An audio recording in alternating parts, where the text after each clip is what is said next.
Looks like we are live. Welcome. So we made it. After the long hiatus, we came back yesterday and we made a promise to ourselves that we will get through the 4-part series that we started yesterday, right? Part 1 was just an introduction to the idea of durable execution engines and workflows, and just the orchestration / choreography of systems. And again, really solid blog from Jack Vanlightly. If you are interested in distributed systems in general, definitely recommend it. So yeah, we started part 1 yesterday. We are back for part 2. We're starting early today. We'll see how things go, but if we finish this, depending on how much time we have, or I guess I have, after that, we may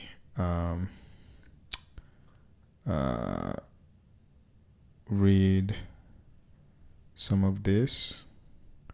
It's the new system that LinkedIn is supposedly going to use to replace Kafka. So should be an interesting read if we get to it. If we don't, then oh well. So we can do that. Again, we'll see where we end. I mean, if where we are once we end the article. I do intend on ending on reading the whole thing, which is why I'm starting early, to stream early.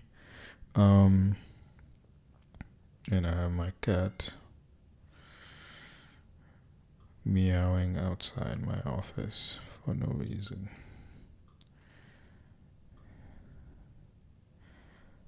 So yeah, we are either going to read this, or we are going to maybe look at some of the SST open code base, just for fun. Just in general, it's good to just spend some time looking at open source projects, the code base, especially if it's something that you use, just to get some idea of how the what's the saying, how the is it how the hot dog is made or something? Anyway, basically get an idea of how the stuff is made and what is where and does what, so that maybe, hopefully, you contribute. I know it's not easy, but these projects don't just code themselves. They need people to contribute. Right now they have 73 people, which is pretty good, but it's always nice to lend some help. So yeah, so agenda is reading this part 2, following up from yesterday, and then after that we'll either do some more reading, Well, either way, we'll do more reading. Either on a blog article or read some code. But let's just get through this article and see where we are. So, yeah, let's just jump right in. All right. Coordinated progress, part 2, making progress reliable. All right.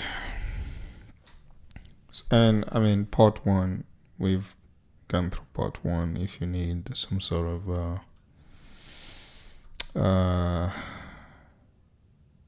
to catch up or review, you can look at the article or check out the video that we did yesterday.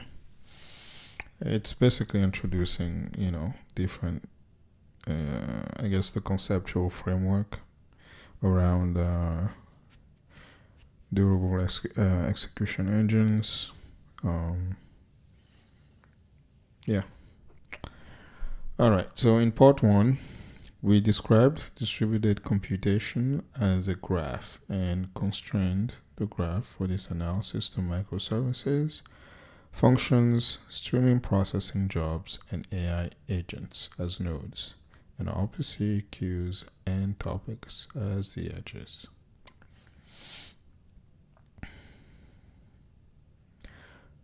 So you can think of the edges as the flow of data, right? And the nodes as the places where computation actually happens on the data. I think that's fairly accurate. Some summary of that. Okay, so for a workflow to be reliable, it must be able to make progress despite failures and other adverse conditions. Progress typically depends on durability at the node and edge levels. Yep. I will even argue that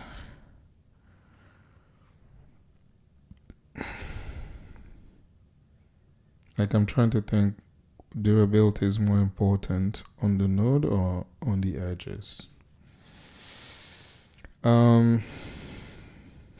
It depends. Yeah, it depends.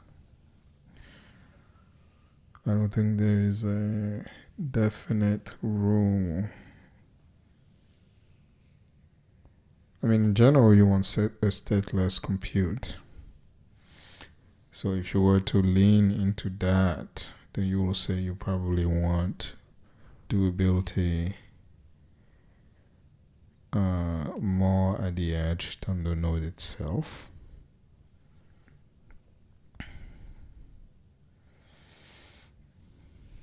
So that would be one angle to take if you're religiously wanting stateless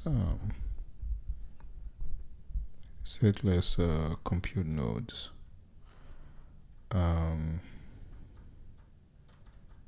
Yeah. Okay. Let's keep going. Reliable triggers and progressible work. Reliable progress relies on reliable trigger of the work and the work being progressible. Let's see. Reliable progress relies on a reliable trigger of the work and the work being progressible. Okay, so I think one thing that's really important here is really the work being progressible. The idea that in the compute nodes there is a notion of remembering work that has been done but not been completed. All right, like the ability to have a function like you can look at, typically you can look at a function. Let's see if we can find one here. Let's look at some code. So file. Do we have something here? Is there a function? Okay, this is a function.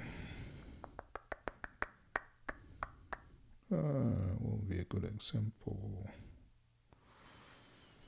Well, okay, if you look at this function, you can probably,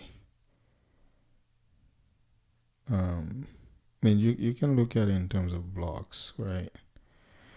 This branch right here obviously depends on, well, a lot of what happened here, which essentially yields a file handle, a file descriptor. So if something were to happen where you get to the computation at line 127 and the server crashes, right? The idea of progressible work is that next time that you execute this function again, I guess you'll call it state, for whatever reason. I'm not saying that this function right now has this property of being progressible. In fact, looking at it, there's no reason to assume that it is. In fact, it probably isn't, except for if you want to go deep and be technical. I mean, it's an async function, so that actually implies, work that starts then gets suspended because, there's IO. And while that's happening, some other work is happening instead. And once the IO is completed, you're able to resume the function. So from those semantics, the async await semantics, this function already has a notion of progressible work, but not durable in the sense of being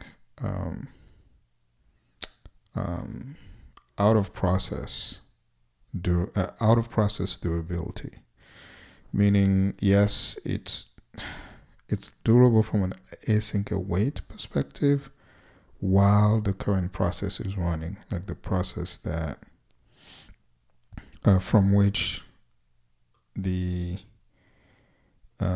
async await boundaries are applied, right? But if that process crashes, there's no notion of resuming this work. I think, but in this context that we are talking about here, the idea of progressible work, I think it transcends in-process, runtime process durability, the kind that we would associate with async await, like the typical async await runtime. So thinking about progressible work from this context, this function doesn't have it. It doesn't have, like, if the process crashes, there's no notion of resuming the execution of this, the execution of a particular invocation of this function, right? It'll have to just start all over from the start. The idea of progressible work that is being mentioned here would give this function that property where somehow, and that's what some of the frameworks that were mentioned in part 1, that's what they do for you. Like if you take something like Resonate, the whole idea of distributed async await that they are working on, that's the kind of durability that we're talking about here. where you can actually run a process on a specific core, on a specific physical machine, let's say in US East 1, and if that crashes, this notion of progressible work would allow you to resume that same invocation of that function somewhere in Oregon, right? In a completely different region, on a completely different in a completely different data center, in a completely different physical machine. So that's the kind of progressible work that is being mentioned here. And so to do that, that's why you have all these frameworks, right? It doesn't just come with the runtime, which yesterday I was mentioning that it would be amazing if there was a programming language that has this notion of progressible work and have it be distributed without having to bring in some framework to do it for you, right? But yeah, with that notion of progressible work, you basically need a way to track all the sources of non-determinism and basically have a way to persist the progress of a function,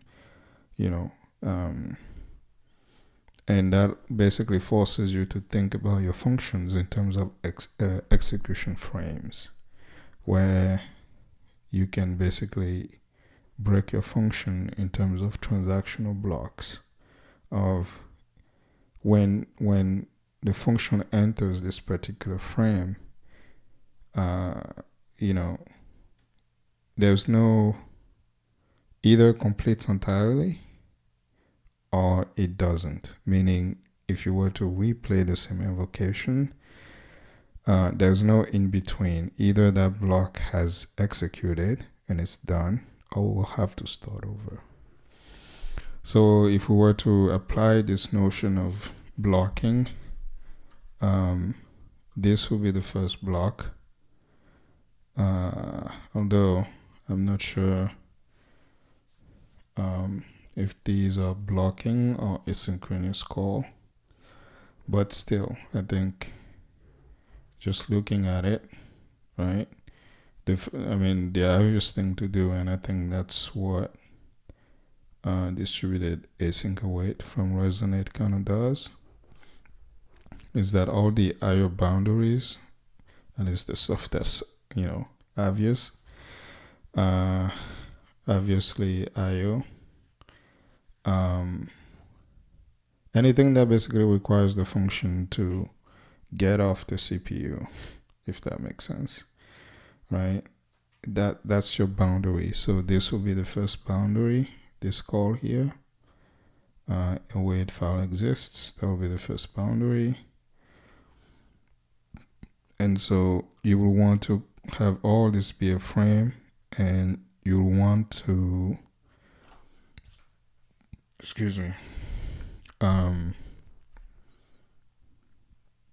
persist the result of this call here, so that the next time you're executing this, you're able to notice that, okay, I've actually made progress all the way here, which means that I can just skip this whole block of execution and just start from this call, right? So, and another block will be here, assuming that you went through this branch, this particular branch. This will be another boundary call, right? You will want to persist the result of this. And all of this is being done in the name of making your function deterministic, right? You are capturing, supposedly, you're capturing all the sources of non-determinism so that you can actually re-invoke or replay the same function invocation and get the same result. I hope that helps in contextualizing what progressible work means in this, durable execution engine framework. Anyway, progressible work is any unit of work that can make incremental, eventually consistent progress even in the face of failures. Typically, a reliable trigger causes a repeated attempt at performing the work, which may include one or more of the following patterns. Implements idempotency, so repeated attempts don't cause duplication or corruption. Durably logs partial progress. Yep, that was specifically what I was explaining with this function here. So it can resume from where it left off, thereby avoiding duplication or corruption. Work that is atomic via a transaction, like I mentioned again, with the example, is also helpful for consistency through though idempotency is also required to avoid duplication. Yeah. Transactions may not be an option, and so reliable eventual consistency must be implemented instead. Progressible work is work that is safe to retrigger, rewind, or resume. Yep. So you have a queue, reliable work trigger, progressible work. Okay. But what retriggers the work? Let's see. I mean, fundamentally, the very simple answer is, if you think about it from a protocol standpoint, really it's that there hasn't been a definitive acknowledgement of completion, or the work that needs to be done hasn't reached a terminal state that has been acknowledged by whatever system keeps track of progress of the overall, state machine of the workflow. So with the lack of acknowledgement, right, of the completion of the terminal state, then that is what fundamentally requires, retrigger, retry, whatever, compensation. Although compensation is usually done for as a way to move the system forward after some fault, which I guess will still apply here, but yeah. Okay, so what does he say here? This is where the source state this is where source state durability is required. The thing that triggers the work and its associated state must also be reliable and therefore durable. Yeah, and that's why Kafka is such a behemoth, right? This right here is the raison d'être of Kafka.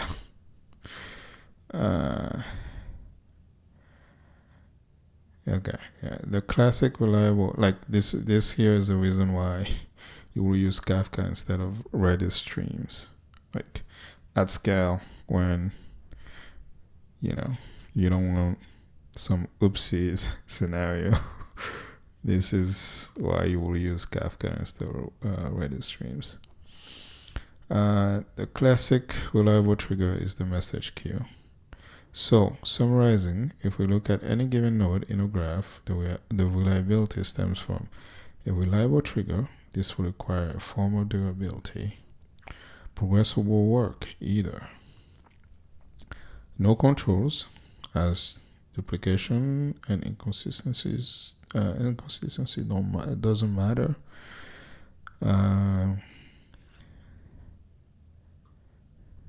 This is true, but right now I'm struggling to find a concrete example where this is completely and absolutely true, that duplication doesn't matter, or inconsistencies don't matter. I think anything that involves, I don't know, for example, loading a bunch of data from a archival data source, and where the data is assumed not to be, like, it's basically historical and it hasn't always done to change, and you just want it to be loaded in cache and be available for quick access, right? Then having a job that is supposed to fetch the data and basically warm up the cache, having that job basically fed. I mean, if you are in a situation where you end up triggering more jobs than are needed, and so you end up with multiple fetches of the same object on different machines, right? So now you have the same object being cached across different machines, even though that was not the intent. I feel like that's one example where it's like, okay, it's fine. Like, it's a read-only cache. Like, we don't. It not only is it no, it doesn't have to be a read-only cache. The data source is read-only, and like, it's not gonna change under you, basically. Like, there's no issues with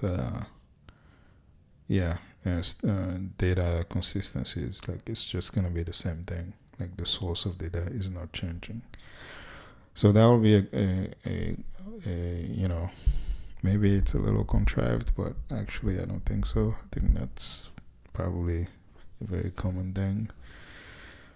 I mean, something as simple as, the click streams of a website, and you want to do some historical analysis from, using data from a year ago.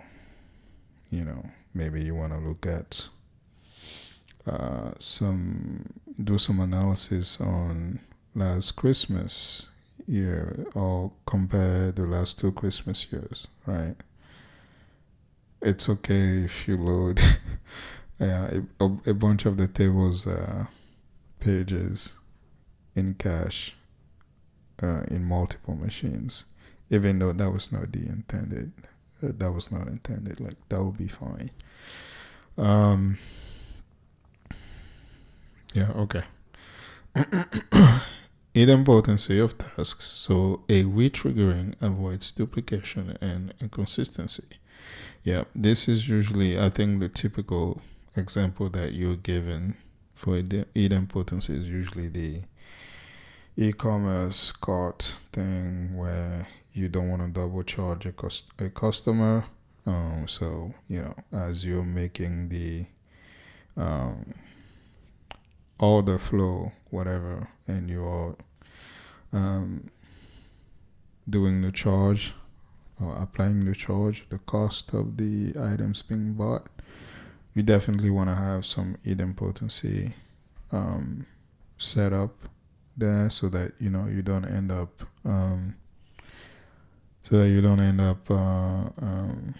double charging a customer, basically. And so that's the typical example that we have for that. Of course, there are plenty of other cases where idempotency makes complete sense. Transactions. Okay, usually only available or desired.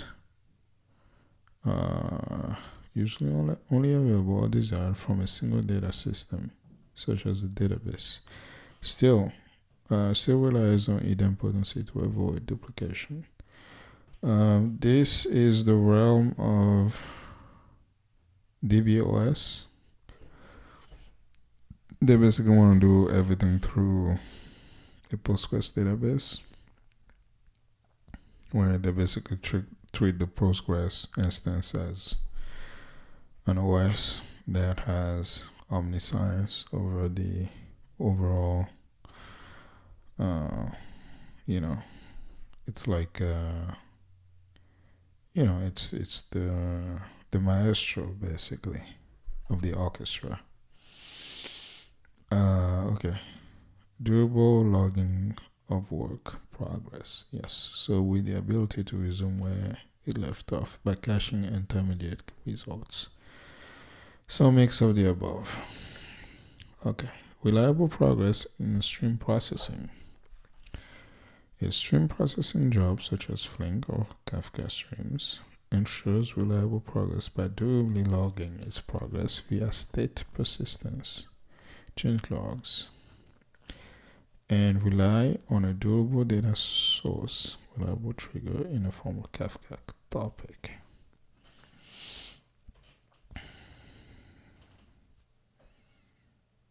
Okay, I needed to reread that in my head. So yeah, reliable trigger. So that's from Kafka. The Flink job itself does some state persistence.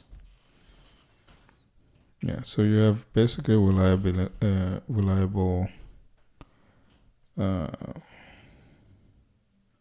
persistence both at the node, the computation node, but also the edge that are providing the data as, the data coming in, but also the data coming out.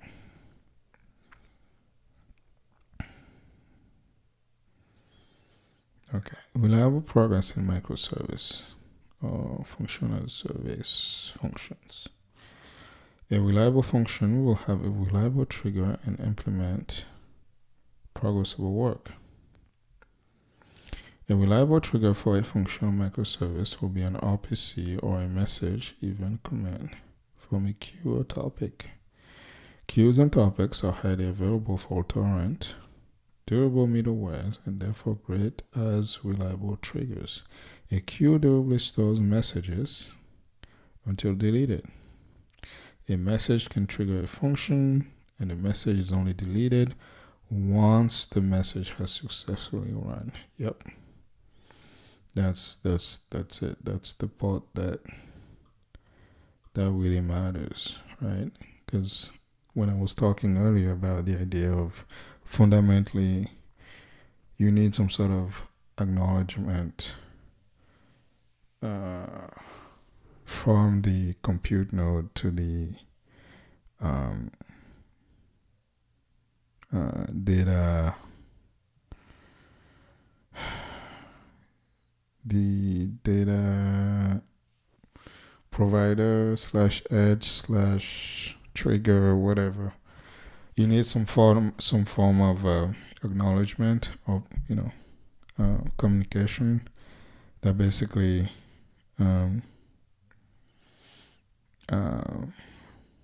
signifies or signals the fact that work has been done and a terminal state has been reached.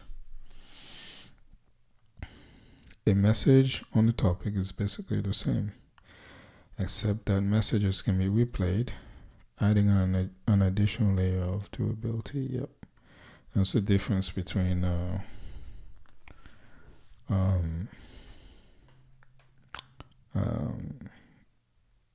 something like Kafka and is it SQS, AWS SQS. Yes, some queues can also do replay, but typically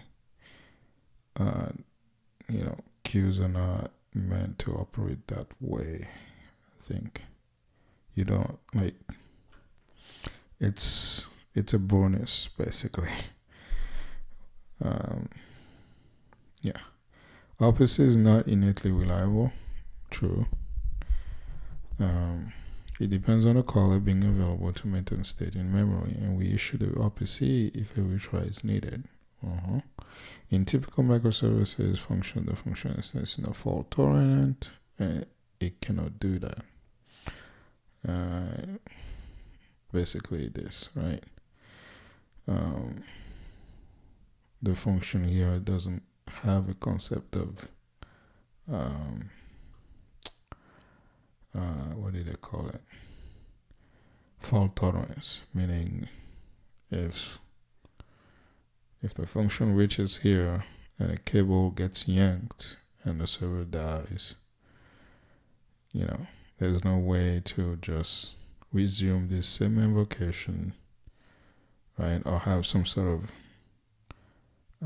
handle on the specific invocation that was happening as the server crashed and then resume from line 127. That's what this part is pointing out.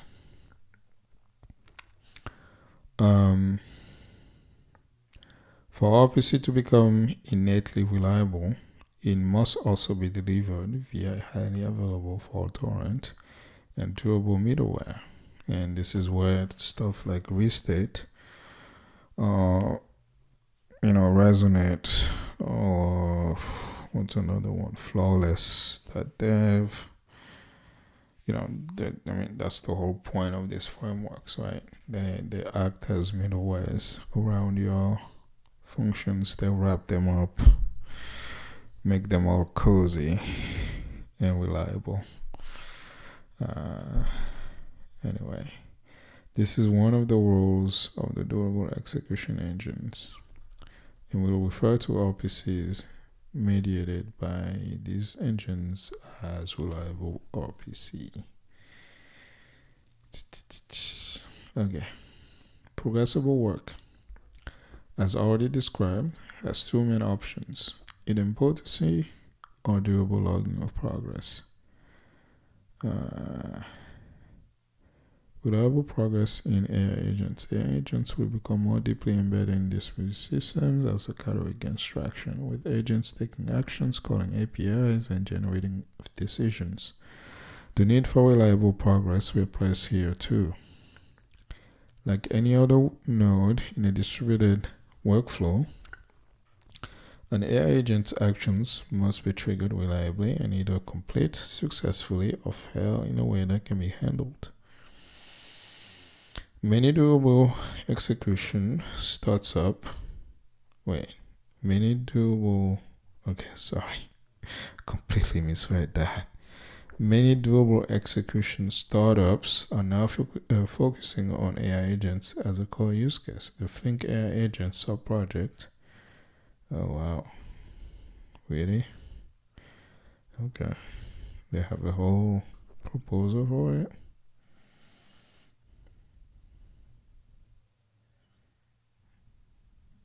Yeah.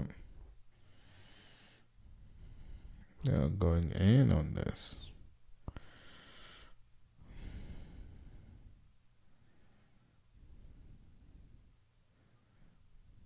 Okay. So has also been spurred by the need for agents to progress reliably through a series of actions.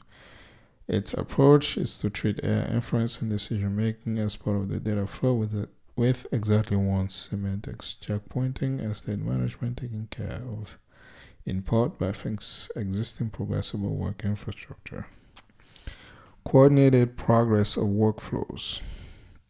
So far, we have described distributed computation as a graph and constrain the graph for this analysis to microservices, functions, streaming, processing jobs, and AI agents.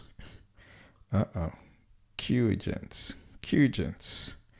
as nodes, and RPC, queues, and topics as the edges. Secondly, we have identified reliable progress as the combination of reliable triggers and progressible work, where durability plays a key role. Okay, so reliable progress is reliable triggers plus progressible work. Okay, so now we will examine work that spans multiple nodes of the graph.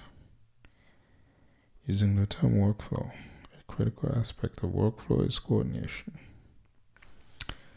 A workflow forms a graph of steps where each node or edge in a graph can fail in unique ways. A failure may be simple, such as a service being unavailable to invoke, or complex, such as a partial failure where only half of the action was taken, leaving the other half undone and inconsistent. If we imagine a continuum, at each extreme we find a different strategy for coordinating such a workflow. Use a decentralized, event-driven, choreography-based architecture, or use a centralized, RPC-heavy, procedural orchestrator. I feel like going to my head, I'm almost always gonna prefer this.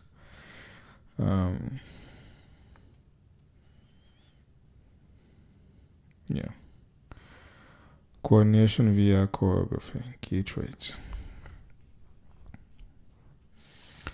Decentralized coordination, reactive autonomy, coordinated by asynchronous events, decoupled services. Yeah, so whatever trigger, progress, okay. In some cases, I mean, here it only shows 2, but you can imagine in some cases you can have dozens of, work being done in parallel that you then need to aggregate again back into some reliable trigger. Events act as reliable triggers. Only once an event has been fully processed will it become unreadable by an offset advancing. In Kafka, or an event being deleted from a queue. If a failure occurs during the processing of an event, then the event remains to be consumed again as a retry. Asynchronous. Consuming services do not need to be available at the same time as publishing services, decoupling the two temporarily, increasing reliability. Events can be replayed. Even process event can be replayed if necessary, given the event streaming service supports that. Yeah. Events trigger rollbacks in compensation sagas. If an error occurs, a service can emit a failure event that other services can subscribe. Yeah, this is the typical dead letter queue thing. If you're using a queue. For Kafka is, you can just publish to another topic. In order to perform rollbacks and compensation actions, Kafka transactions support advancing the offset on the input topic and publishing an error event as an atomic action. Oh, really? That's neat. That's pretty neat, actually. This is a form of just, advancing the system forward, even in the face of failure. Like, there's no holding up it's quote unquote, the show must go on, basically. Long running workflows. The workflow can pause and resume implicitly based on the timing of published events. However, said timing is not typically controlled by the event streaming service. Reliable event consumers must implement progressible work in some way, with idempotency being a common one. Event-driven choreography, pros and cons. While at least decoupling is the main pro, its impact cannot be understated. Yep, okay, let's go. Highly decoupled services, a very big deal. Independent service evolution and deployment. Yeah, that sounds nice. Limited blast radius during failures, of course. Downstream services that execute subsequent workflow steps do not need to be available when the current step executes. Highly adaptable architecture scales naturally with system growth. New consumers can react to events without requiring changes to existing publishers. Flexible composition. Workflows can evolve organically as new consumers are added, enabling emergent behavior. Cons. Reasoning about complex flows. Yeah. Hard to reason about for complicated workflows or sprawling event flows. It can be challenging to find where a choreographed workflow starts and where it ends, particularly as it crosses team boundaries. Yup. Ownership of the workflow is distributed to the participating teams. Yeah. Monitoring and debugging. It can be difficult to debug the workflows that cross many different boundaries. Monitoring workflows is challenging due to its decentralized and evolvable nature. Consistency challenges. Conversations can be harder to reason about as logic is spread across consumers, making it sometimes challenging to verify full undo conversation without strong observability. No deterministic execution, more likely to see race conditions. No inbuilt progressible work tooling, only reliable triggers. Developer training, developers must learn event modeling. Developers may need to learn how to use Kafka or queue reliably. Yeah, man. I'm saying, given the choice of the two, I mean, unless you have a really, really good reason and you really are like confident in your understanding of all the use cases of the entire system or whatever, more often than not, what you should go with is orchestration and not event-driven choreography. Yeah. Coordination via orchestration. Key traits. Centralized coordination, procedural control, opposite triggers, subordinate microservices/functions, well-defined scope. Workflow with orchestration engines. Orchestration engines refer to deterministic execution engines such as Temporal, Restate, DBOS, Resonate, LittleHorse, which all have slightly different models. An orchestrated workflow is a centrally defined control flow that coordinates a sequence of steps across services. It behaves like a procedural program, indeed. Procedural code, the orchestrated workflow is written like regular code, if then else. Progressible work via doable logging of work progress. State is persisted so that it can survive restarts, crashes, or timeouts and can resume based on timers. This is key for completing sagas. Reliable triggers via reliable RPC. If the framework supports that, or events can integrate with event stream. Wait, I think I misread that. Reliable triggers via reliable RPC if the framework supports that, or events which can integrate with event streams. Okay. Centralized control flow. Unlike choreography, where each service reacts to events, orchestration has one logical owner for the process, the orchestrator. Yep. This is a big deal. It leaves you sane, basically. You're less likely to pull your hair out or go gray. because of this. Obviously, you can also make the case that, now you have a bit of a,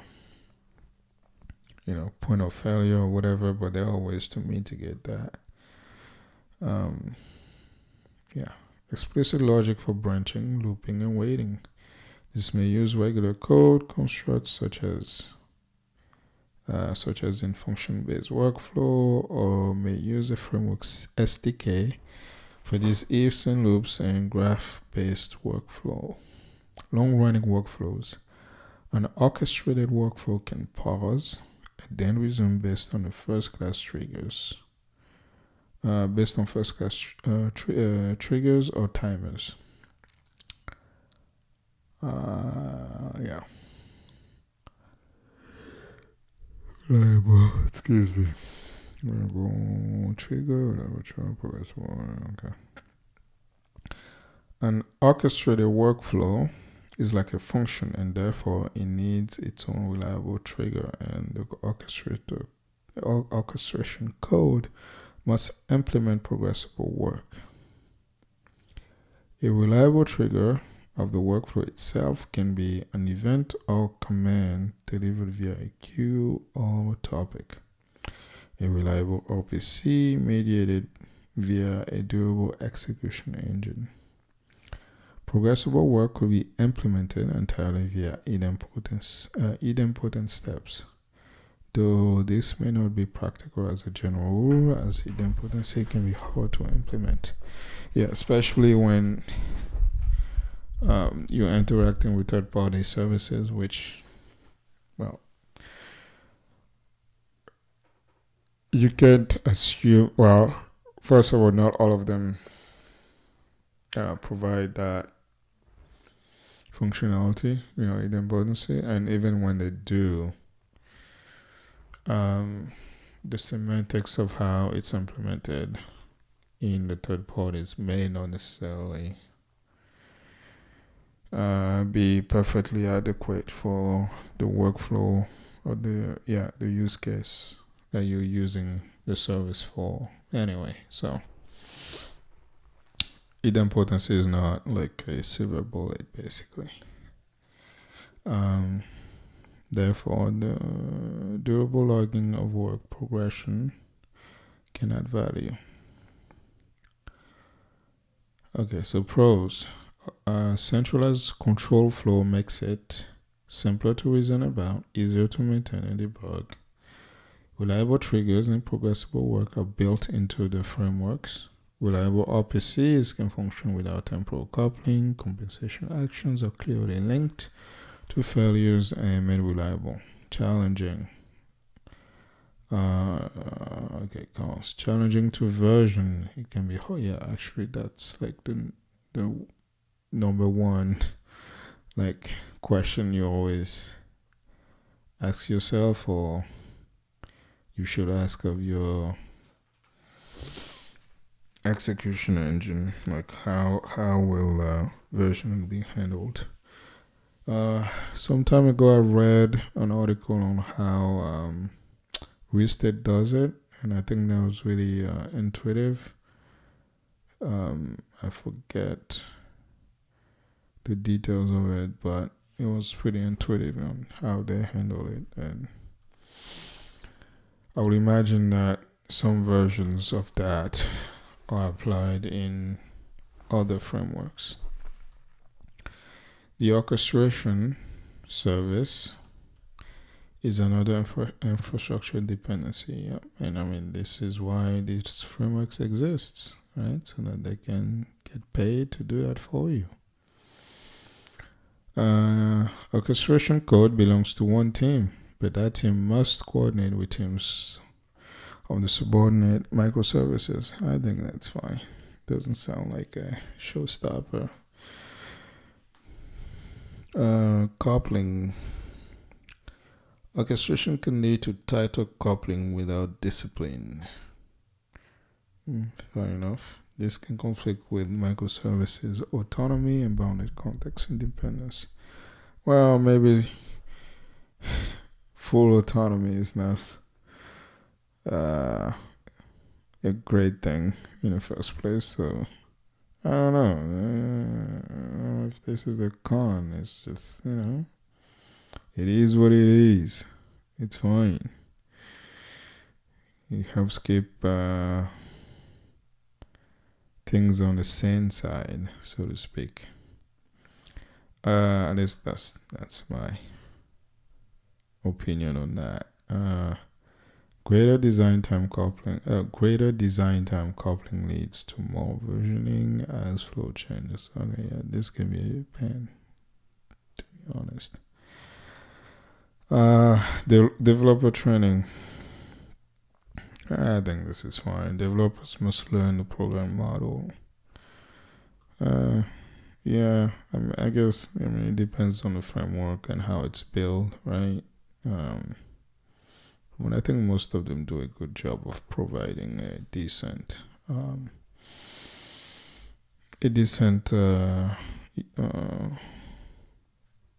interface or API.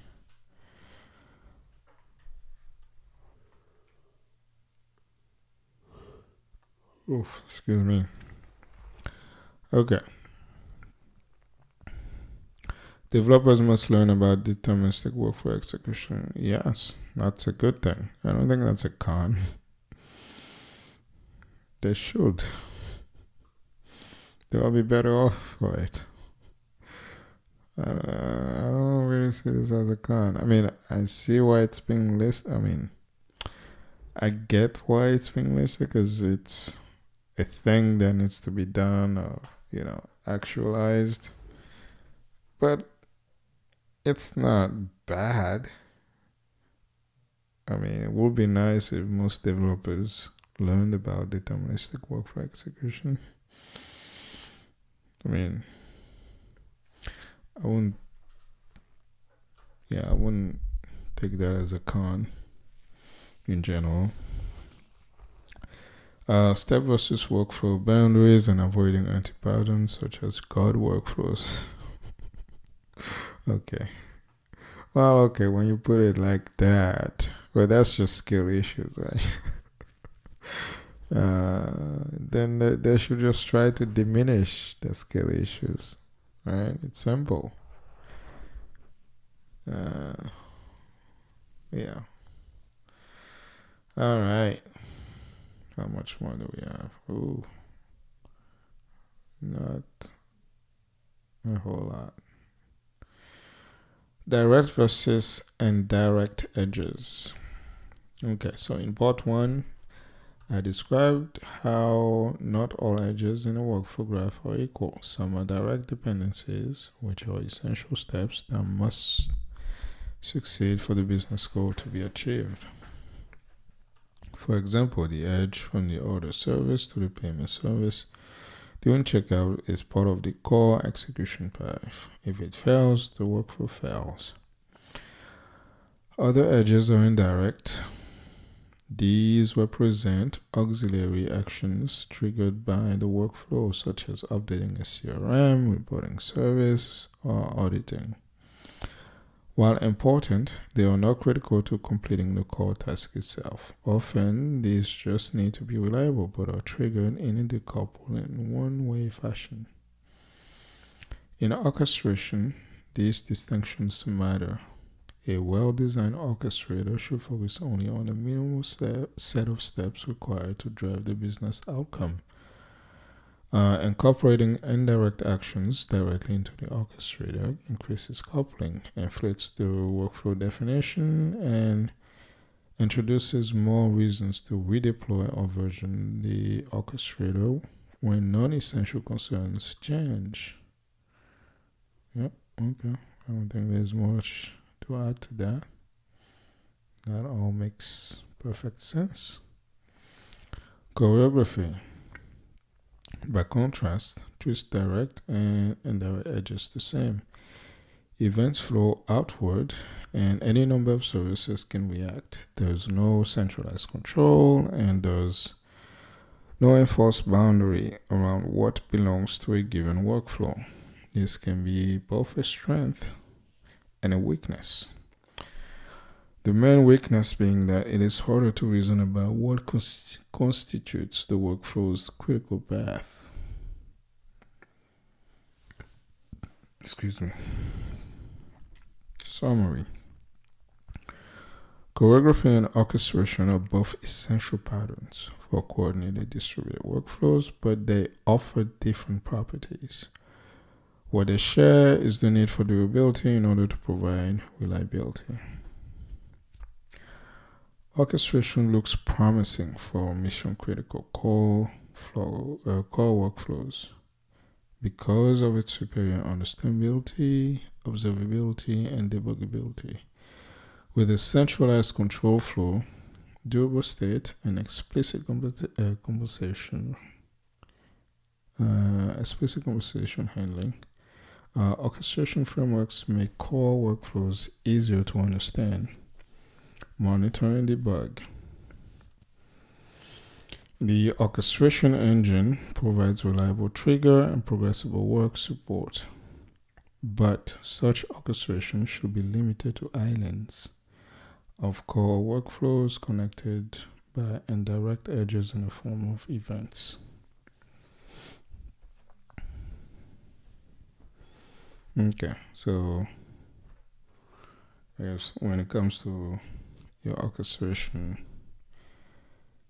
you should watch out for the stuff that's on the critical path versus not. For choreography, on the other hand, it is indispensable for decoupling systems, allowing services to react to events without tight coupling or centralized control. Design time decoupling enables teams to build, deploy, and evolve services independently, reducing coordination overhead and supporting faster iteration. Runtime decoupling minimizes blast radius by isolating failures. One service can fail or degrade without directly affecting others. Temporal decoupling allows producers and consumers to operate on different schedules, enabling long-running workflows, asynchronous retries, and increased resilience to transient,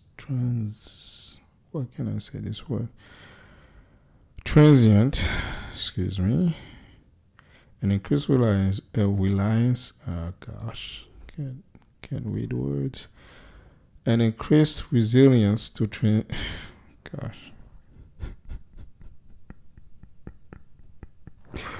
oh no, okay, and increased resilience to transient. Okay, well, that's the wrong accent or tone. Transient outages. Yeah, we made it. Okay, together this forms a decoupling. Okay, let's start over. Together, these forms of decoupling promote architectural flexibility and team autonomy. Events act as reliable triggers, and the event consumers must decide how to implement progressible work themselves. Hybrid workflows. In practice, many operational estates could benefit from a hybrid coordination model. These are two types of hybrid. Mixing choreography and orchestration across the graph.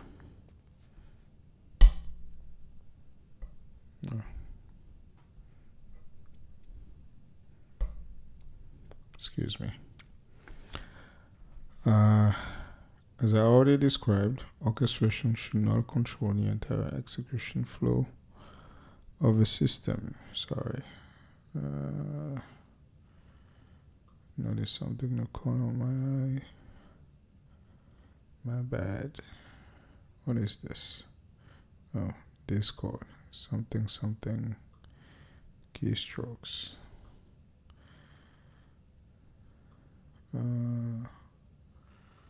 Alright.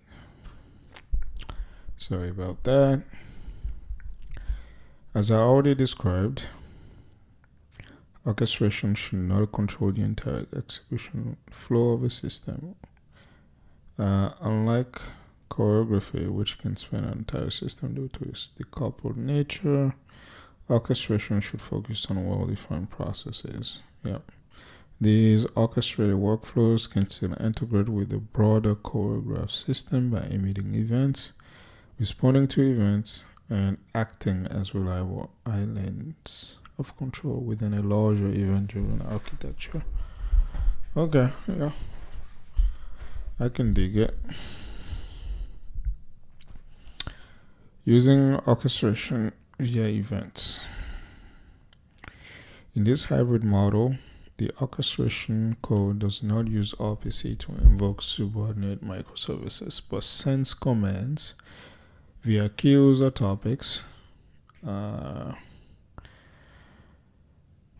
and subordinate microservices use the events as reliable triggers, implement their own progressible work, and send response to another queue topic.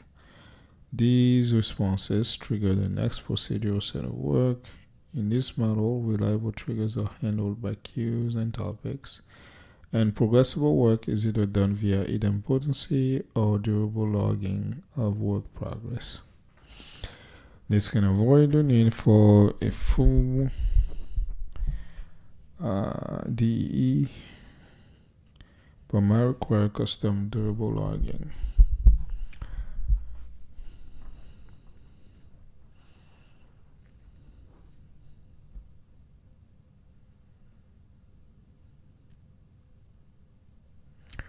Now that we have the mental model in place, part 3 will refine the model further with concepts such as coupling and synchrony,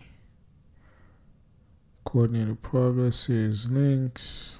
Okay, so we reached the end. We made it. Nice. All right. Yeah, so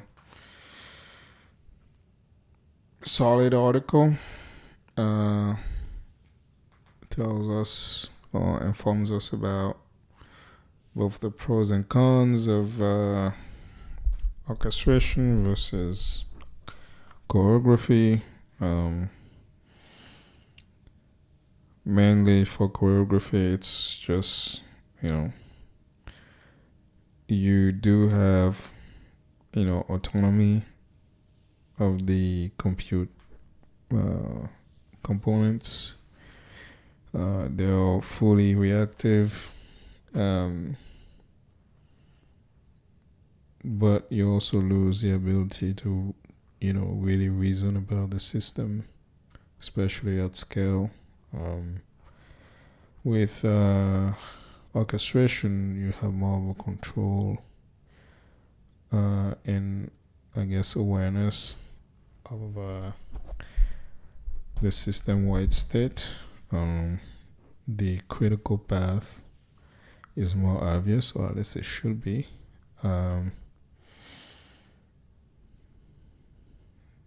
Yeah, and I guess we end with the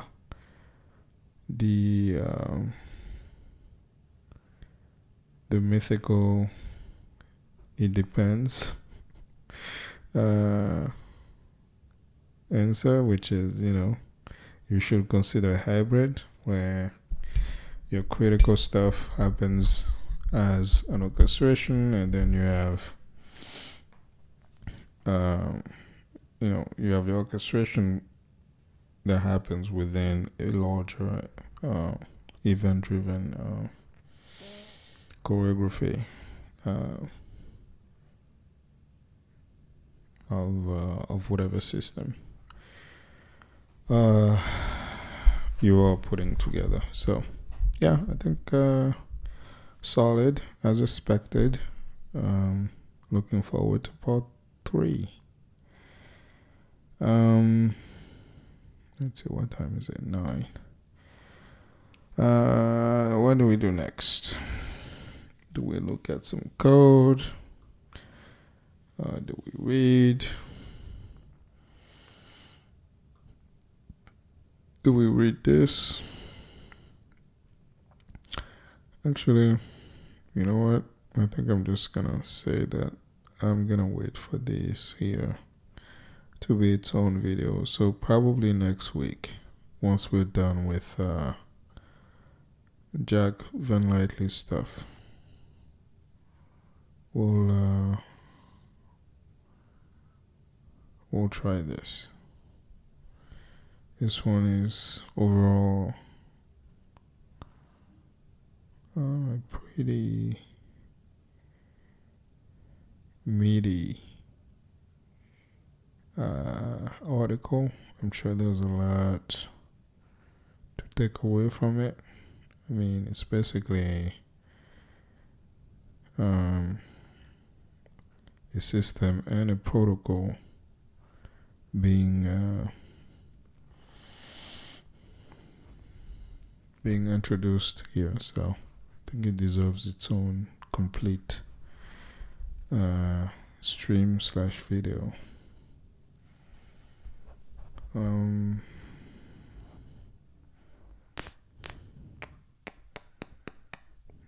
I've been meaning to read this particular paper for some time now. I don't think that's happening tonight though.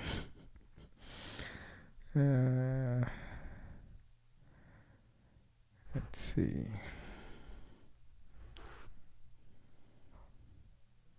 Oh, okay. I thought my screen was stuck there for a second. Oh.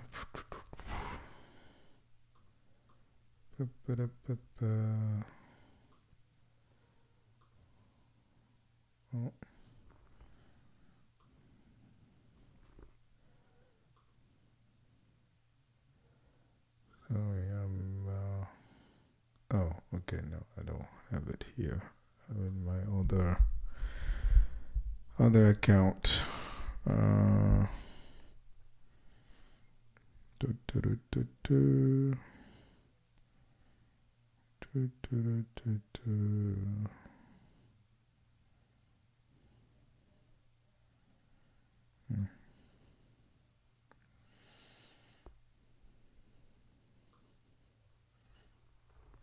We finished earlier than I thought, so I kind of want to do something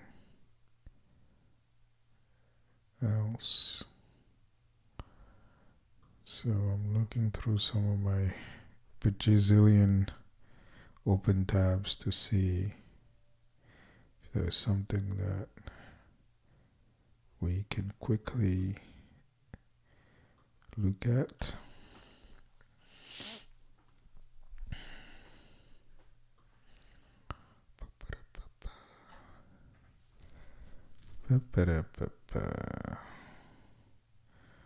Oh, we can also just call it.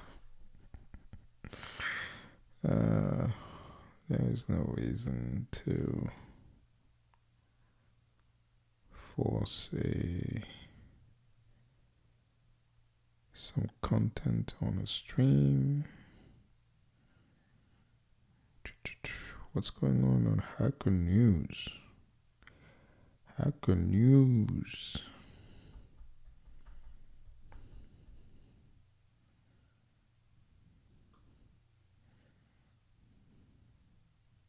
Oh.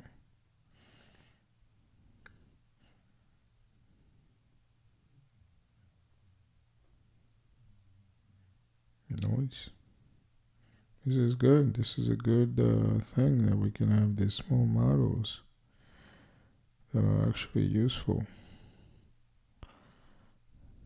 That's we should definitely be investing time into making that happen.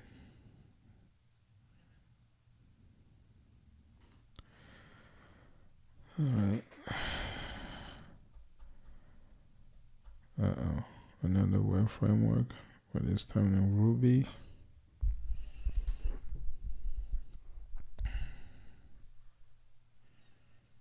Oh no.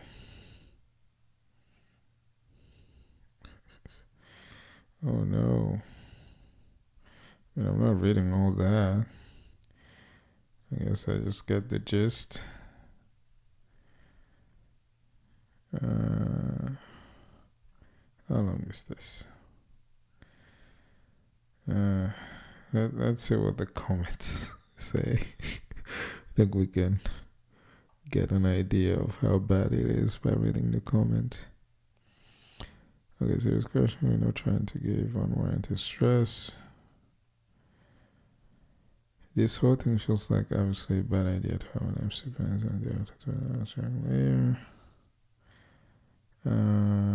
Why would the management push for that sort of feature? Because, man, bottom line, you gotta make the shareholders happy, man. Come on. What kind of question is that? It totally under there should be bleeding edge. Yeah, but it does feel like the team doesn't understand Gen AI.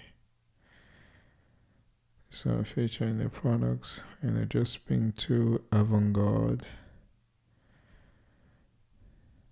Okay, so this is the actual engineer.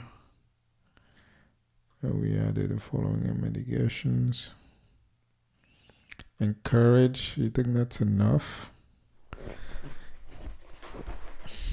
Especially for the influx of people who are either complete novices or just inexperienced. You think, I mean, the fact that you're even assuming that they're reading the documentation, you know. Wrap all SQL responses with prompting that discourage the NMF.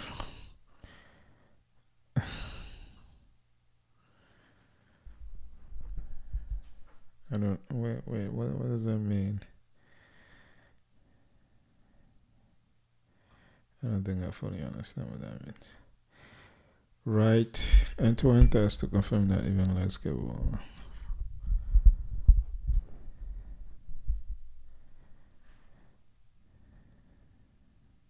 Significantly lowered.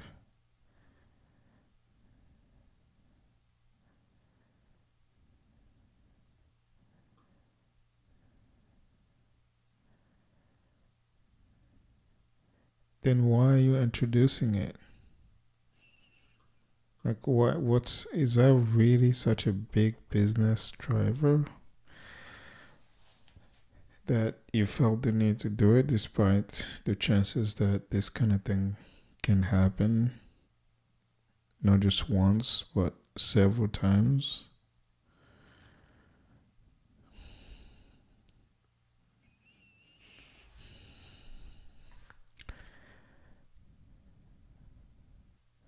Yeah, I know. Encourage and discourage and significantly lower.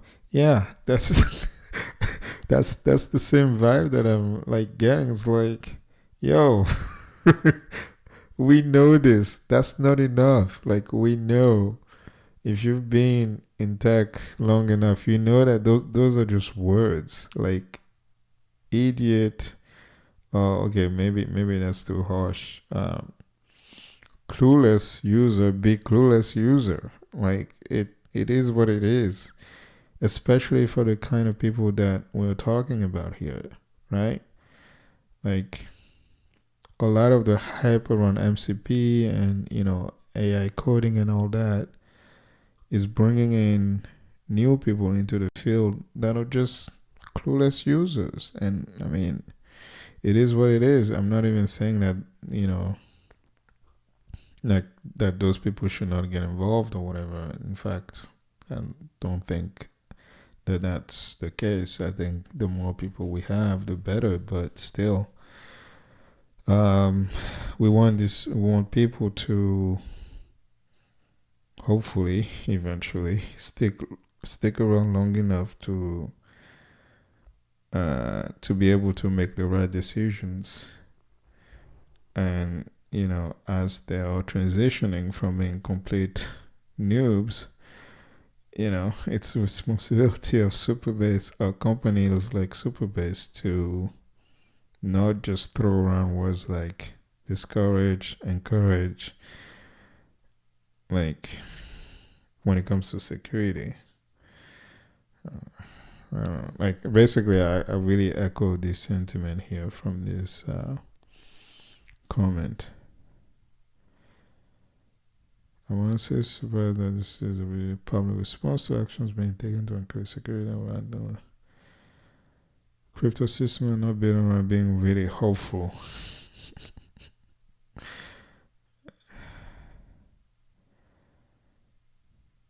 Yeah.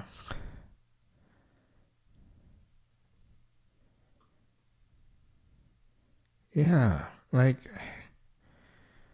this is such a strange like thing to come out and say like this, as if this was enough. Oh, yeah, I don't know.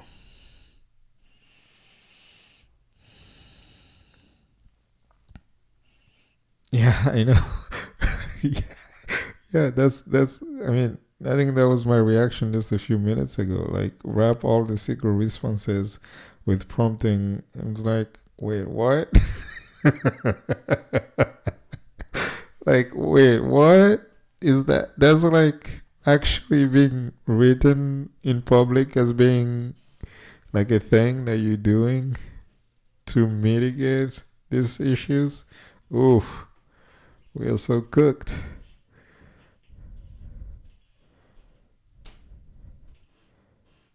Yeah, to discourage the computer. Like, discourage the computer. Yeah, man. Like, all these comments, at least for me, I can really relate to what these things are flagging here. These comments are flagging.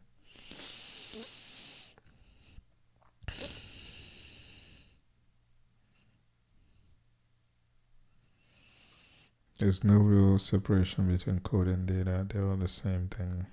What we call code and what we call data is just a question of convenience. For example, when editing or copying WM files, it's convenient to think of them as data. However, at least in the original information, those what those files were was a list of API calls to Windows GDI module. Almost straightforwardly, a file with code of an interpreted language data when you're writing it, but it is code when you feed it to eval. SQL injections and buffer runs are a classic example of what we thought was data being certainly executed as code, and so on. Yeah. Okay, well, that's not the one good term that root of semantics or whatever, or philosophy over computation. Uh, Pragmatically, does your responsible disclosure processes matter when the resolution is ask the LLM more times to navigate? Oh no! Oh no! Ask the LLM more times to not leak data. Oh no! That's yeah. That's not a response, man.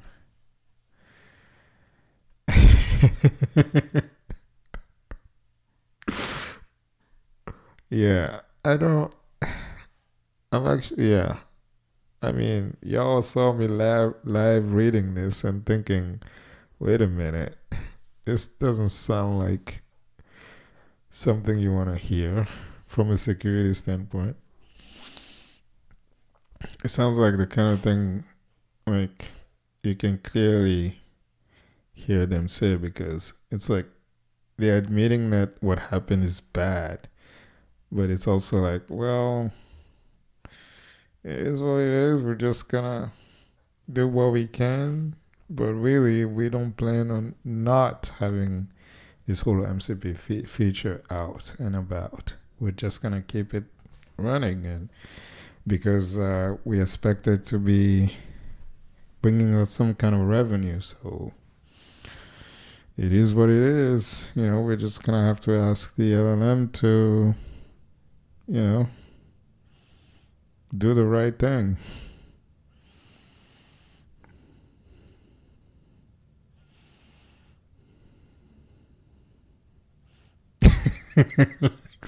To ask ourselves nicely to have bugs, not to have bugs.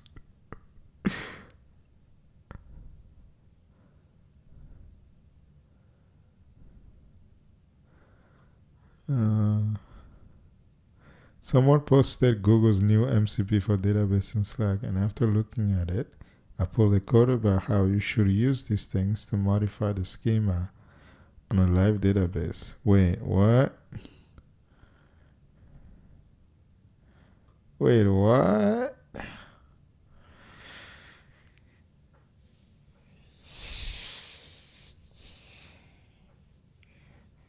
No way.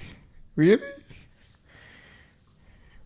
They're out here telling people to do this with an MCP? Bro, we are so cooked. We are so cooked. I mean, shit. Migrations are scary enough with a bunch of humans standing around trying to figure out how not to take down the database, even after, several rounds of testing on staging databases. When it's game time, you're still sweating. And now to have some MCP supposedly do it. Oof. Okay.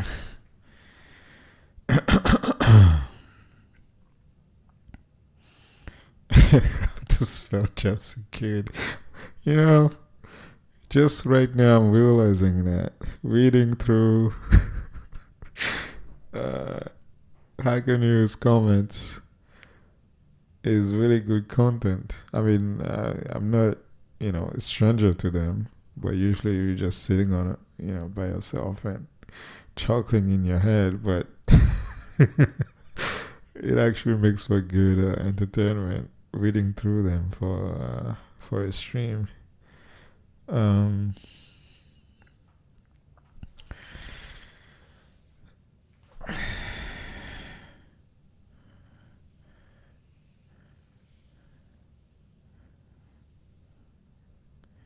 Co-founder of General Analysis. I guess this is the people who released this.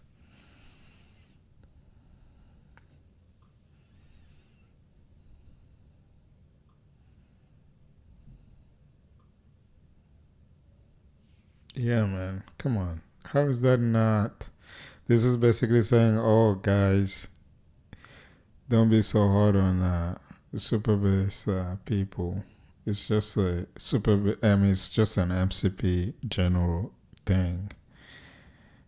But then this guy is clapping back and saying, well, how is that? I mean, the MCP in question, at least for the thing that you just published, is specifically with a Superbase MCP, which was deliberately built and put out there. So, how is it not a responsibility of the MCP provider to ensure that they don't leak the data they're entrusted with? Yeah.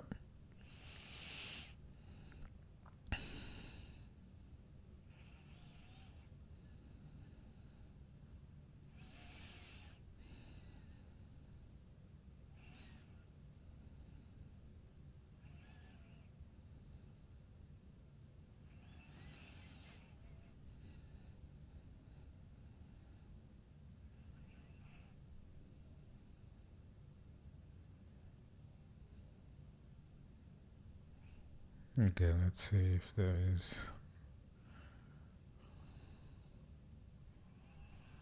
Let's see.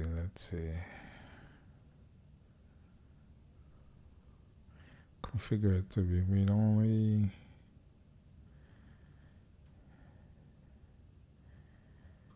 Be really careful about what MCPs you combine.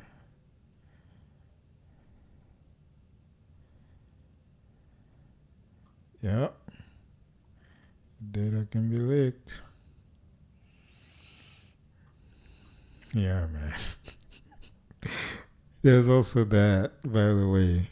The idea that, you can just combine Combine MCPs ad nauseum together. Oof.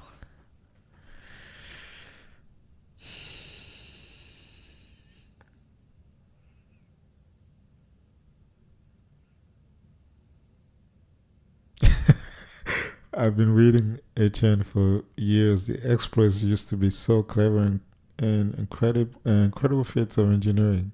LLM exploits are the equivalent of write a prompt that can trick a toddler. Uh,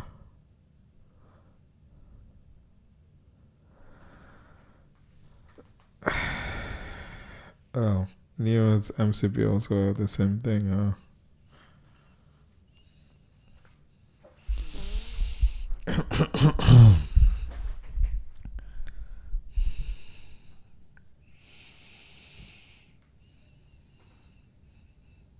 Man, security companies are either salivating or just pulling their hair out. I guess both at the same time. With this whole AI gold rush or MCP AI gold rush. You do wonder, like, with all this talk of MCPs and all that, and you do wonder, like, companies like OpenAI and Cloud Code, like, internally in the actual products that they're building day in, day out, like, how do they actually use MCPs, right? Like, I guess what I'm trying to hint at is that just because you have lots of providers out there who are really pushing these things doesn't mean that they're themselves trusted or, yeah, trust them enough to use it on their own um, critical infrastructure, you know.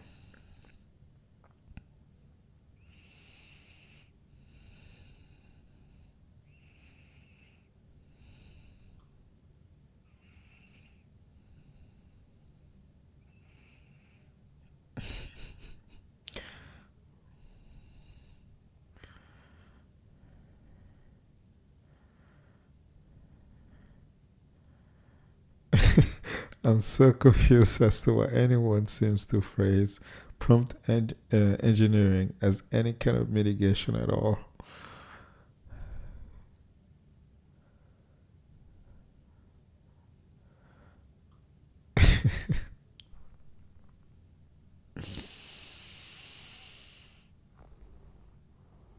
This is why I believe that oh gosh, I can never say this word completely. Anthropomorphizing LLMs, at least with respect to cognition, is actually a good way of thinking about them. Is it? I don't know.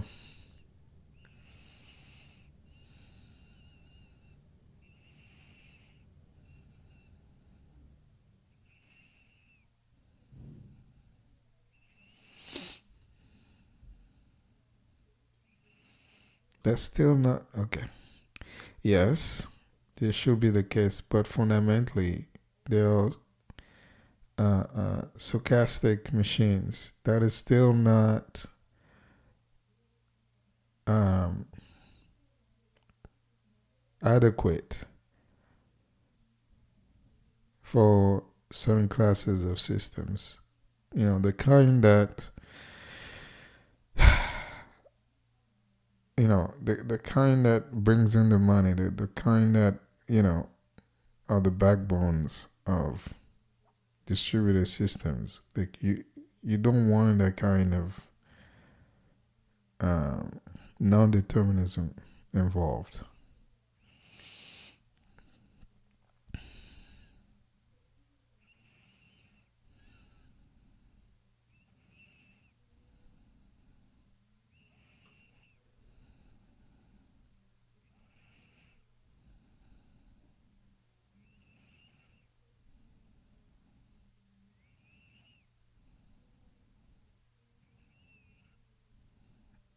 You're starting to get a little wary. You gotta get big wary, my guy. Oh no. Oh no. I've heard of some clubs for MCPs. I'm just waiting for someone to connect it to their production and blow up their DNS entries in a matter of minutes. Oh.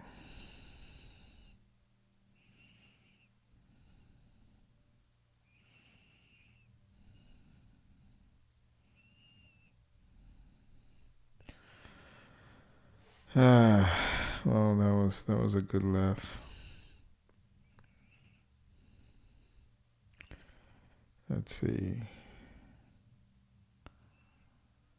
Da, da, da.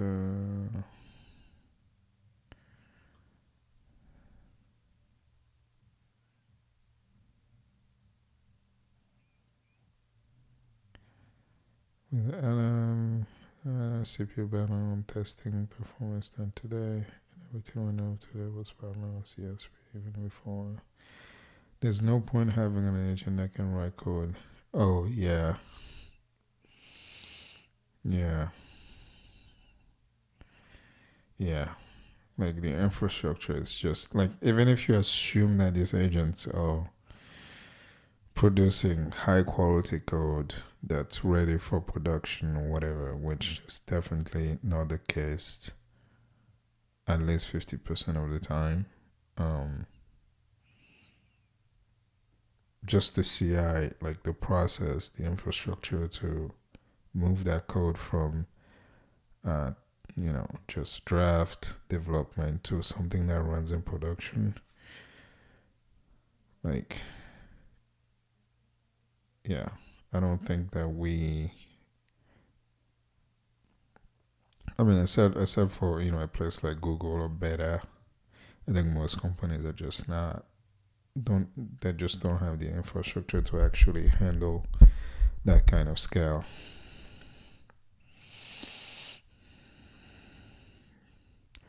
Uh, maybe I've just got unlucky in the past, but in most projects, I worked on a lot of developer time was I worked on no, but in most projects I worked on, a lot of developer time was wasted on waiting for POs. Yeah.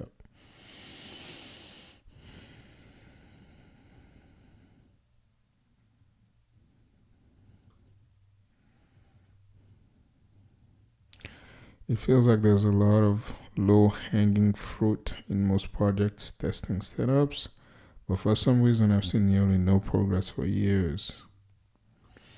It feels like we kind of collectively got used to the idea of that CI services are slow and expensive.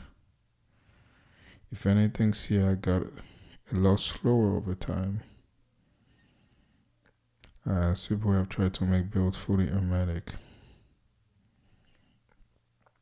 and move them from on-prem dedicated hardware to expensive cloud VMs with slow I/O, which haven't gotten much faster over time. Mercury is crazy fast, and if you quick tests I did, I created good and correct code. How we make a test and keep up with it? Okay. Mercury, I think it's struggling. This one I'll probably do on the transformer. Just something small. This one I said in your statement and speak on it. Mercury could have been work the process of frontier models by we discuss additional results on a variety of code benchmarks, spanning multiple languages. Guess what's validation? Well, the model currently ranks second on quality and is the fastest model. We also release a public API Inception platform. Oh, okay. All right.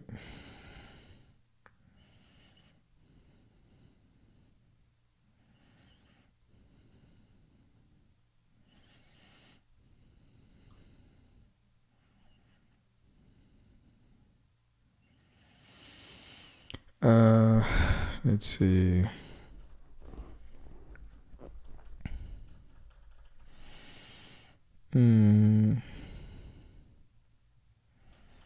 Right.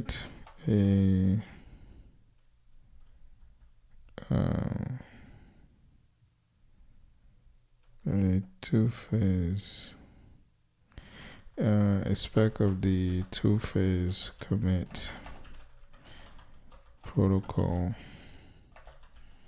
using YML.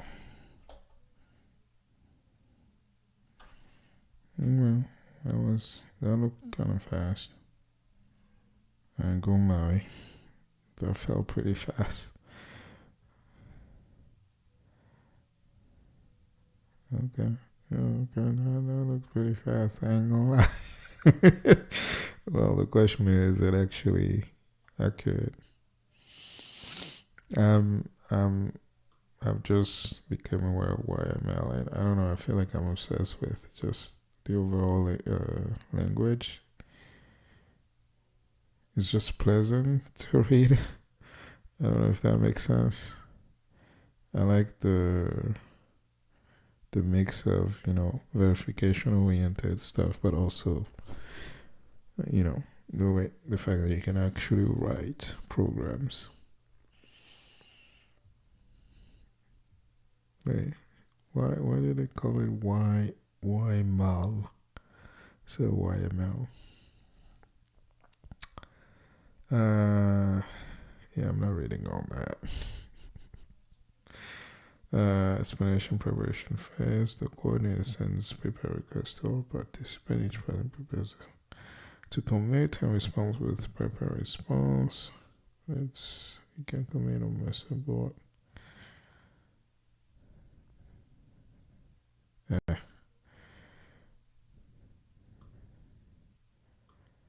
Yeah, okay, that worked.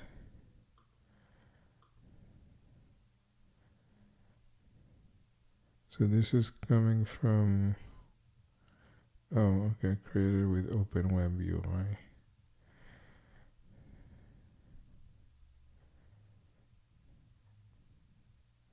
Use without account. Okay. I mean, I've heard about the OpenWeb UI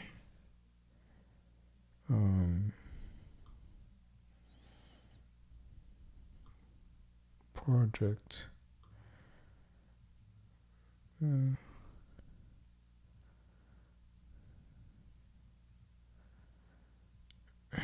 Voice.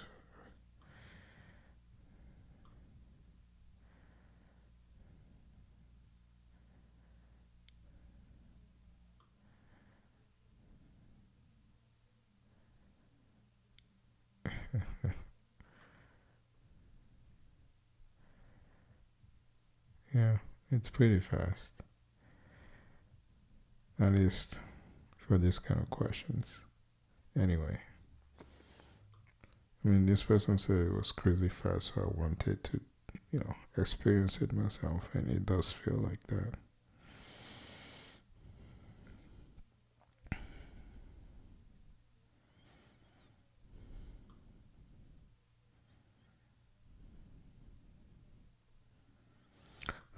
Yeah, when I was at Google, it was somewhat common for me to debug notice such as missing synchronization, offense causing fakeness, and it was common to just launch, let me see, 10,000 copies of the same test on 10,000 machines to compare a single digit number of failures.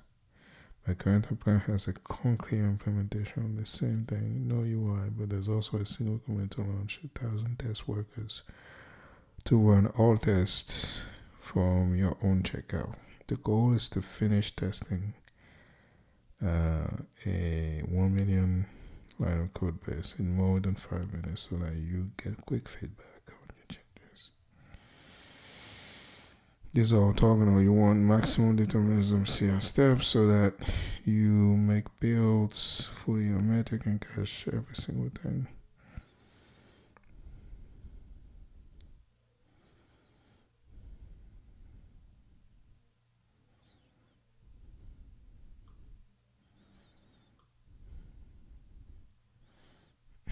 Yeah, that's fair. You cannot simply launch 10,000 copies. That's a very fast statement. A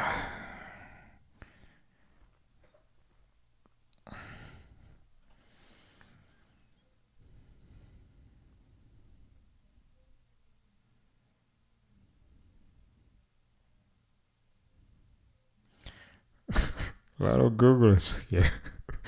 I'm also a Google, and I can corroborate this as my personally and corroborate this space of commenting.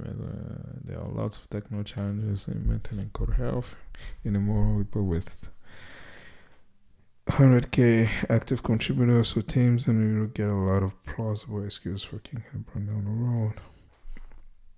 And truly improving code health is not appropriate incentive as one combined occurrence. A broken one equals so one just waits until someone fixes it. And you retry submitting your code again. It's such a common occurrence that people generally do not investigate brokenness. And maybe the one wasn't broken, but your code actually made things even flakier, but no one will be able to distinguish that. You just need an AI agent to shepherd it through the slow process for you while you work on something else.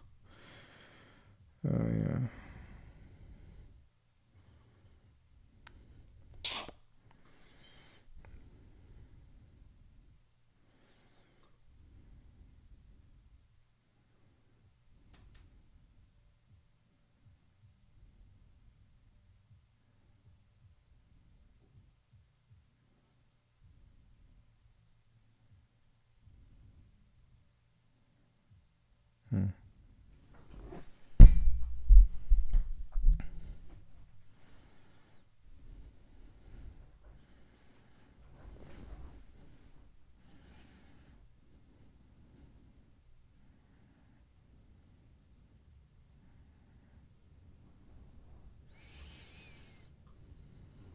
All right.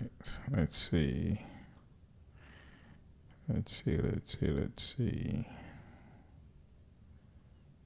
LLM should not replace therapists. No shit. But again, top comment here. This is a very valid thing also to bring up. Thing is, professional therapy is expensive.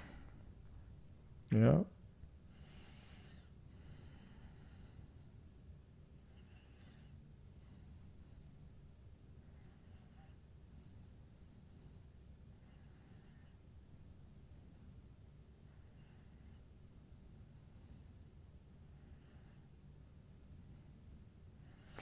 If we go down this path, what will happen is that the gap between access to real therapy and therapy will widen, because the political line will be, we have therapy for almost free. That's better than nothing. Why do we need to reform healthcare to give access?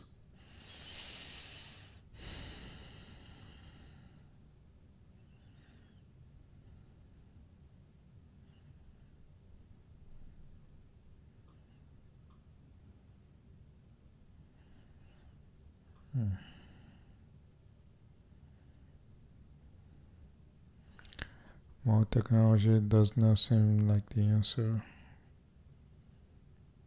I think Terry Pratchett put it best in one of his novels. Individuals are naturally paid up members of the human race, except biologically. They need to be bounced around by the Brownian motion of society, which is a mechanism by which human beings constantly remind one another that they are, well, human beings.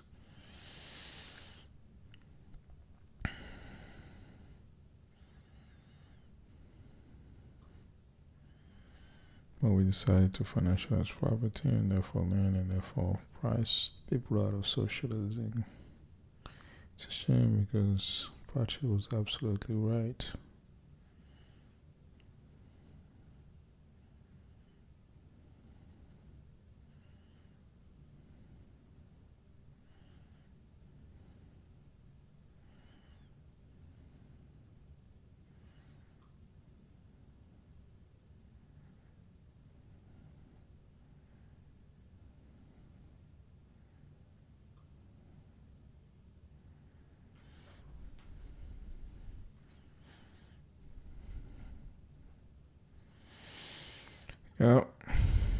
basically,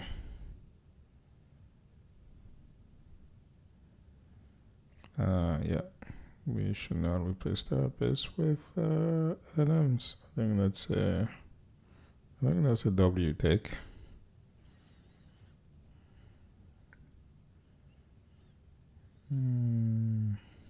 Fill the tools of window management.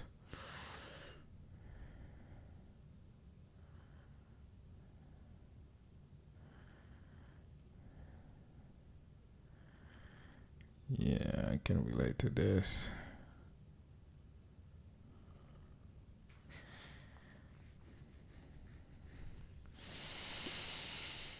All right.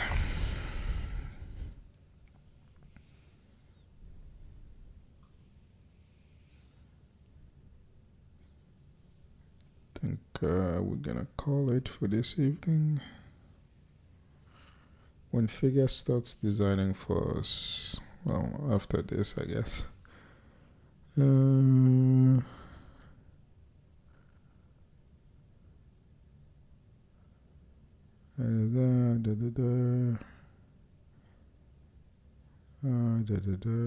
That's the designer for engineers. Excuse me.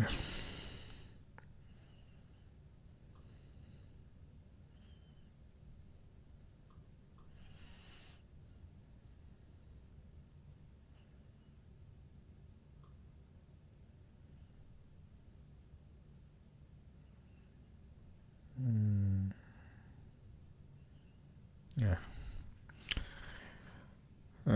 Caching. Surprised there are no comments yet.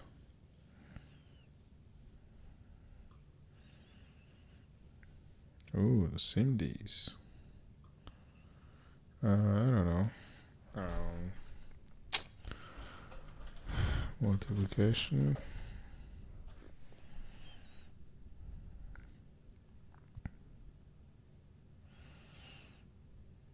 Man, these instructions are always so like, and they have so many of them. Like,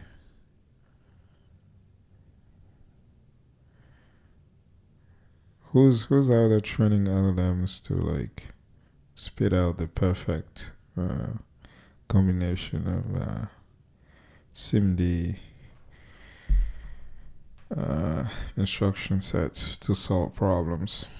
Like it can look at a bunch of code or a section of code, look at the current assembly code that's generated, and just optimize it away with a bunch of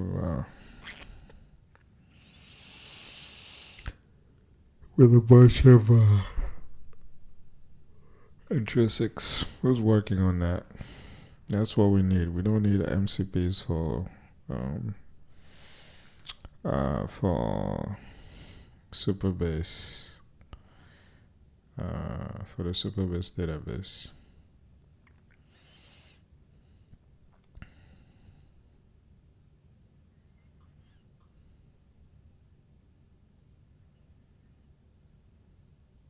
Oh my gosh, 4200.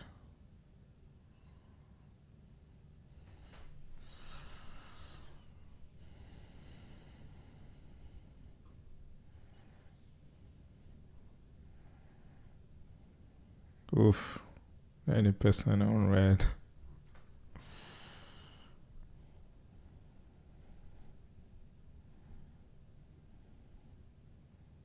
Jesus. Browsing history.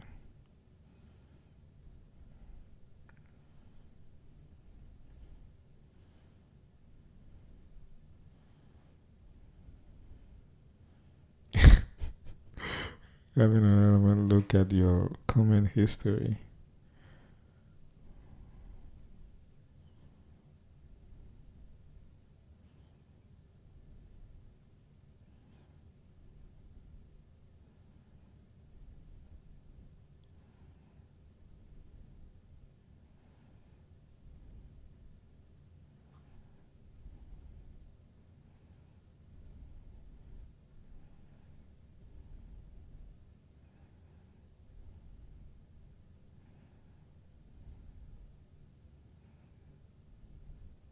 I feel like the RSS error is gonna make a comeback with the way things are going. I think people are gonna want these cozy internet. I think that's what it's being quoted. Cozy internet corners. And I think having RSS feeds are gonna be really prevalent in that paradigm.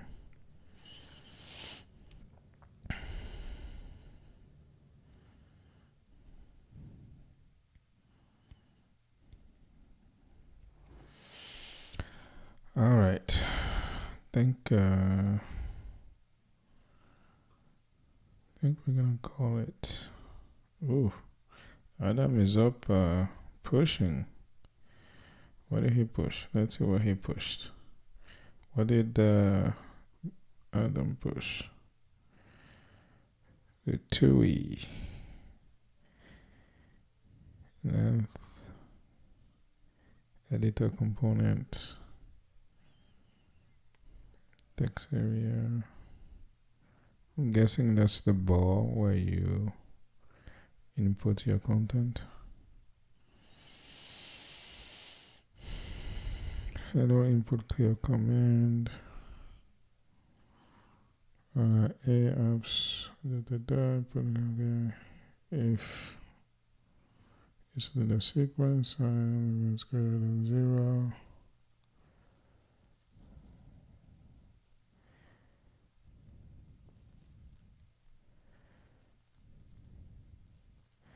I wonder how much of this is. It was written by Cloud Code or Cloud Code.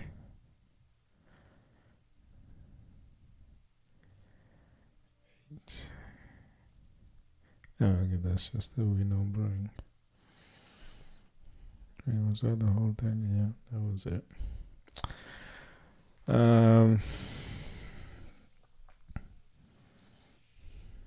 Go.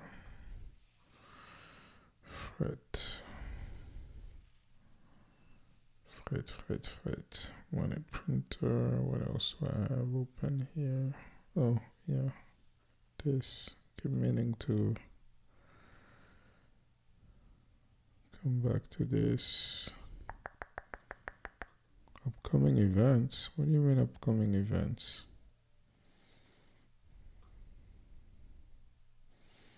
These are done.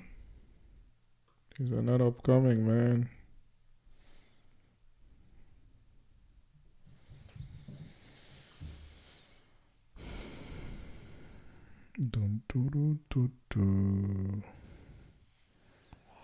Events.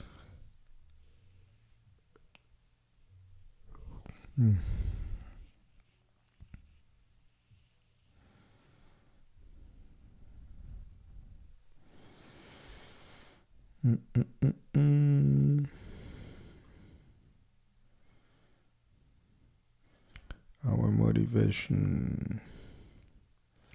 We created a frame to address the challenge we've been facing in flight software development, shaped in large part by the polyphony of small space like CubeSats. We now need to support more flight missions than ever before, along with growing varied personnel. We need to accommodate cost constraints and shorter development schedules that accompany missions with increased risk tolerance. Our approach to faster development had to adapt with greater emphasis on stability, reusability, and portability without sacrificing reliability and performance. The result was F prime. All right.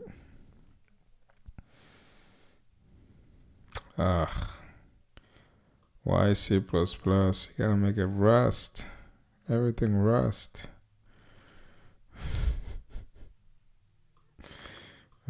I'm trolling, of course. Okay. Can I have a GitHub link? I don't see it. No, here it is. And I already have it saved too. It's Apache 2.0. Last commit was 8 hours ago.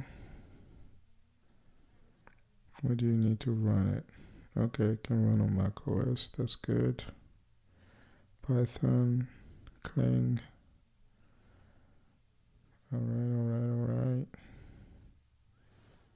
This is good. We're gonna try this out someday. Someday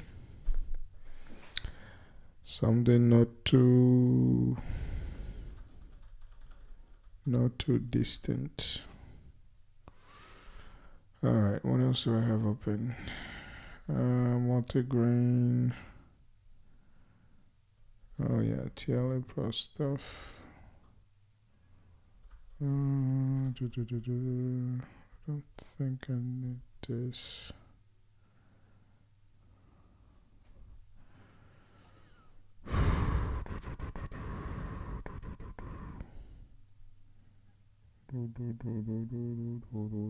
Yeah, no, I can close this. I can keep that open. I can keep this open. Anyway, I don't need to do this on stream.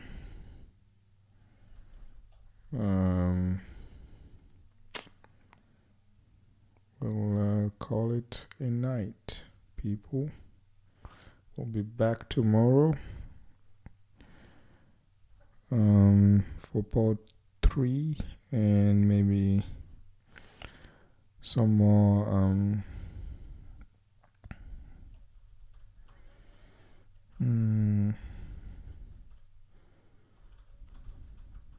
don't even know why I'm scrolling this. Just looking for something that might capture my attention.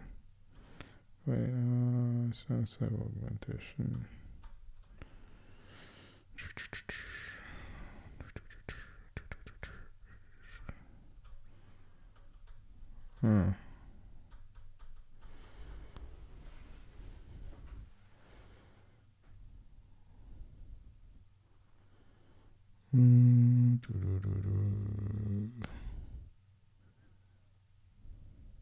Wait, okay, what does this mean?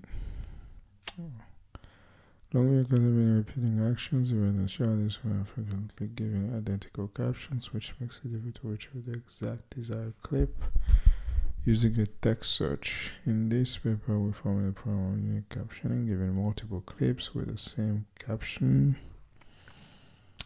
We generate a new caption for each clip that uniquely identifies it. We propose captioning by describing a property which predicts a property that can separate identically captioned clips and use it to generate unique captions. We introduce 2 benchmarks.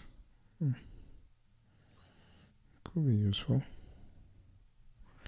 A man wakes up. A man sits up.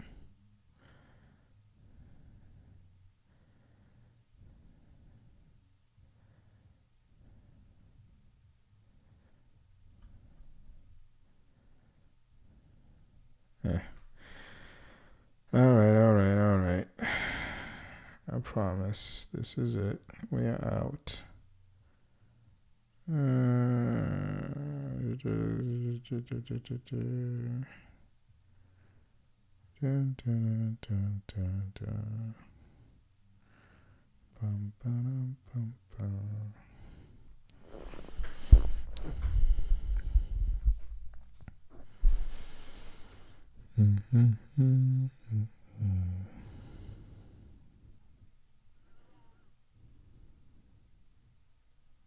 Okay, yeah, I promise. I'm out.